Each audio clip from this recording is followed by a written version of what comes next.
Everyone, this is Monika राधिज। कैसे हैं आप सब? आई होप आप सब अच्छे होंगे।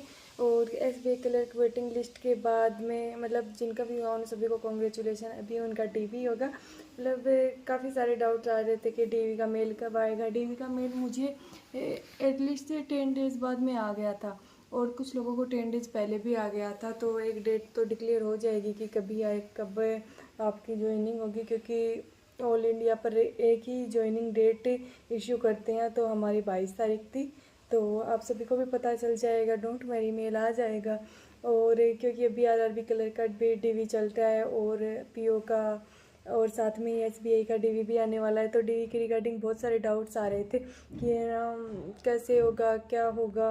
DV के रिगार्डिंग मैंने ऑलरेडी एक वीडियो अपलोड कर रखा है। और कुछ के डाउट्स है कि हमारे नाम में मिस्टेक हो गई है ग्रेजुएशन में या फिर को वो स्कूल में 10th-12th में परसेंटेज में मिस्टेक लिखी हुई है, नए में मिस्टेक है। तो यार है ना, इतनी सारी चीज़ें तो मुझे भी आइडिया नहीं है। मैंने भी ओनली DV दिया है, तो वो तो ऑफिसर्स ही बता सकते हैं कि क्या मतलब जो DV करवाते हैं कि क्या चीज़ें अलाउ होती है, क्या नहीं होती है।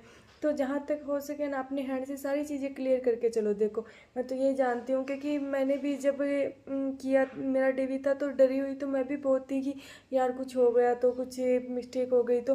बट जैसे सभी डॉक्यूमेंट्स में अपने नाम सेम रखो और सारे डॉक्यूमेंट्स जो भी उसमें दिए गए हैं कि जैसे मार्कशीट्स और करेक्टर सर्टिफिकेट और EWS है तो किसी का EWS, सब कुछ अपना प्रिपेयर रखो। अब किसी का डाउट आता है कि EWS स्टेट का होगा या सेंटर का होगा, तो यार आप बनवा रहे हो EWS, आपने लगाया है तो थोड़ा सा देखो ना, उसमें स्टेट सेंटर दोनों लिखा होगा, अब बोथ अप्लाइड कुछ ऐसे लिखा होगा। और अलग हर स्टेट का अलग अलग होता है, तो उस पर मैं कोई स्टेटमेंट नहीं दे सकती कि क्या चाहिए क्या नहीं चाहिए, उसमें कैसा होना चाहिए। तो आप अपने अकॉर्डिंग जब आपने EWS भरा तो आपको पता होना चाहिए कि क्या कौन सा अलाउ होगा। और फाइनेंशियल ईयर इस पर 23-24 का हमसे लिया था, तो शायद सेकंड वेटिंग लिस्ट से भी 23-24 का ही लेंगे। और कोई उसमें इनकम सर्टिफिकेट नहीं लिया था, ओनली EWS ही लिया था, ठीक है। और मेडिकल वगैरह के भी बहुत सारे क्वेश्चन थे कि मेडिकल में मैं ये प्रॉब्लम में निकाल दिया। तो यार वहाँ पर ऐसा था कि हमारे बैच में किसी को कोई इश्यू था नहीं, और जिसको भी इश्यू हुआ उसको ऐसे बोला था कि मतलब हमें बताया गया था कि उससे जो भी प्रॉब्लम हो उसको 3 महीने 6 महीने ट्रीटमेंट से दूर करने की कोशिश करेंगे और फिर उसकी ज्वाइनिंग थोड़ी डिले कर दी जाएगी, जितने भी 1-2 महीने 3 महीने, ठीक है। तो ऐसा निकालने वाला जैसा कुछ नहीं था मेडिकल में। तो इस चीज़ का भी आप मतलब जहाँ तक हो सके ना अपने हैंड से क्लियर रहिए। अगर आप किसी डॉक्टर को दिखा के कोई मतलब कोई भी सॉल्यूशन कर सकते हैं, उससे लिखवा सकते हैं, स्टैम्प करवा सकते हैं, तो वो चीज़ करवा लीजिए, ठीक है। और अगर आपका वहाँ जहाँ पे अपना DV होता है वहीं से उसी हैंड से मेरा DV गुजरात में हुआ था, तो ना मेरा मेडिकल भी इधर ही हुआ था क्योंकि वहीं से हॉस्पिटल अलॉट किए गए थे। हमने खुद से किसी हॉस्पिटल से नहीं करवाया, तो वहाँ जाके ही हमारा DV वो मेडिकल हुआ था, तो मैंने वहीं से मेडिकल करवाया। और कुछ को इशू था ना, तो वो डॉक्टर्स खुद बता रहे थे आपको ये प्रॉब्लम है और ये ऐसे सोल्व हो जाएगी। और इसको अगर अपन रिक्वेस्ट करते हैं तो वो लिख के भी दे देते हैं कि ये कोई मेजर इशू नहीं है और ये दूर भी हो सकती है, तो आगे हमें कोई प्रॉब्लम ना आए। तो आप ऐसा भी कर सकते हैं।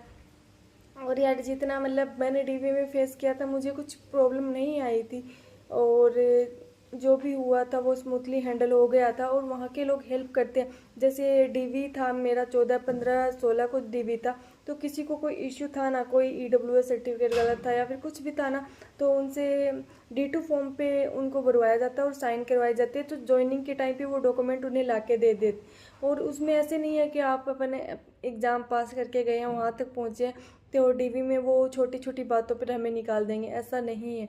और ख़ासकर अभी जो SBI क्लर्क और PO के फॉर्म भरे गए हैं उसमें डॉक्यूमेंट वो हैंड रिटन डिक्लेरेशन, उसमें काफ़ी लोगों ने मिस्टेक की है। तो यार मतलब आई हैव नो आइडिया कि आगे कुछ होगा, क्योंकि हमारे टाइम DV में ऐसा किसी को इश्यू नहीं आया, क्या पता वो चेक ही नहीं करते हो। तो उस चीज़ को अभी से लेके माइंड में मतलब इतना टेंशन मत लो। अगर कुछ वहाँ पे प्रॉब्लम हुई ना तो आपको बता के वो सोल्व भी करवाएंगे उसी टाइम पे, ठीक है। आई होप DV के रिगार्डिंग आपके सारे डाउट्स क्लियर हो गए। और आप सबके जो भी डाउट है ना, आप एक बार कमेंट बॉक्स में या फिर टेलीग्राम या फिर इंस्टा पे आप मुझे भेज सकते हैं और बता सकते हैं आपके जो भी डाउट है। उन डाउट्स पे मैं सैटरडे संडे ऑफ रहता है तो वीडियो बना के डाउट आपके क्लियर करने की कोशिश करूँगी। बिकॉज अभी यार आके वहाँ से आके ऐसे एनर्जी नहीं रहती कि हाँ भाई वीडियो बनाने बैठूँ। तो ऐसे मुझे क्वेश्चन से हाँ ज़्यादातर की रिप्लाई मैं देती हूँ, बट यार एक ही एक क्वेश्चन रिपीट होता है ना, तो मुझे ऐसे लगता है कि यार मतलब मैंने सबके क्वेश्चंस के आंसर ऐसे तो दिए हैं, बट वापस से वो ज़्यादातर EWS हैंड रिटन डिक्लेरेशन ये सब मतलब बारी बारी में यही क्वेश्चन आ रहे थे। बहुत लोगों ने मिस्टेक की है इसमें। तो कोई नहीं यार, मतलब अभी एग्ज़ाम का प्रिपेयर करो। अभी मतलब अभी फॉर्म लगे हैं, हाँ अच्छी बात है कि आप सोच रहे हो आप DV में ऐसी दिक्कत आ गई या, तो मैंने कभी नहीं सोचा था एग्ज़ाम फिल करते टाइम कि मुझे कोई DV में ऐसी प्रॉब्लम आएगी या कुछ फेस करना पड़ेगा। जो भी है मतलब मैं ऐसे सोचती हूँ अपने हैंड से सब कुछ क्लियर करते चले अपन, कि जैसे फॉर्म लगा दिया तो उसमें कोई मिस्टेक ना करे। हो गई है तो मतलब चलो हो गई तो अभी हो गई यार, डेट भी फिनिश हो गई उसकी, वो फॉर्म भी बंद हो गए तो अपन ने, तो बस यही है कि अपने हैंड से अपन क्लियर होते चले कि कहीं भी कोई भी मिस्टेक ना हो। और जहाँ तक आपके नाम में प्रॉब्लम है तो नाम में देखो यार, जहाँ तक हो सके क्लियर कर लो, एफिडेविट बनवा लो।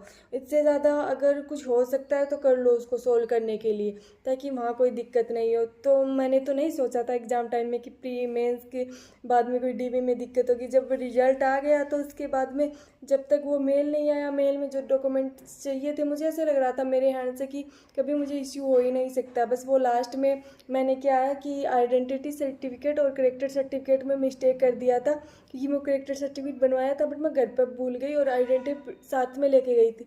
बट वहाँ पे सर ने बोला कि आप वापस से जब ज्वाइनिंग डेट हो तब ला के दे देना, D2 फॉर्म भर दो।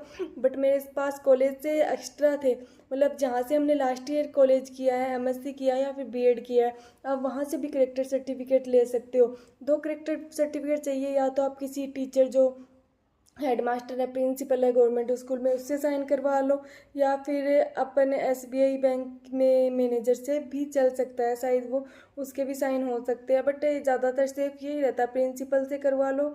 और मैंने डॉक्टर से भी करवाए थे क्योंकि उनका भी स्टैम्प रहता है। और बस और कॉलेज से अपन जहाँ से कॉलेज किया था ना लास्ट, वहाँ पर जाओ और बोलो कि मेरा ये एग्ज़ाम क्लियर हुआ है, मुझे यहाँ का करेक्टर सर्टिफिकेट चाहिए, तो वो निकाल के दे देंगे। आपसे 100 रुपीज़ के समथिंग लेंगे तो वहाँ से बन जाएगा। तो बस यही चीज़ें हैं कि अपन सारे डॉक्यूमेंट साथ में लेके जाएं और अपने हैंड से क्लियर रहें, ताकि वहाँ पर कोई प्रॉब्लम ना हो। ओके, अभी भी आपको कोई डाउट है, कुछ चीज़ें मुझे से बताना रह गई है, तो आप उसमें कमेंट बॉक्स में बता सकते हैं, या फिर मेल, टेलीग्राम या इंस्टा पे मैसेज छोड़ सकते हैं। Okay, thank you.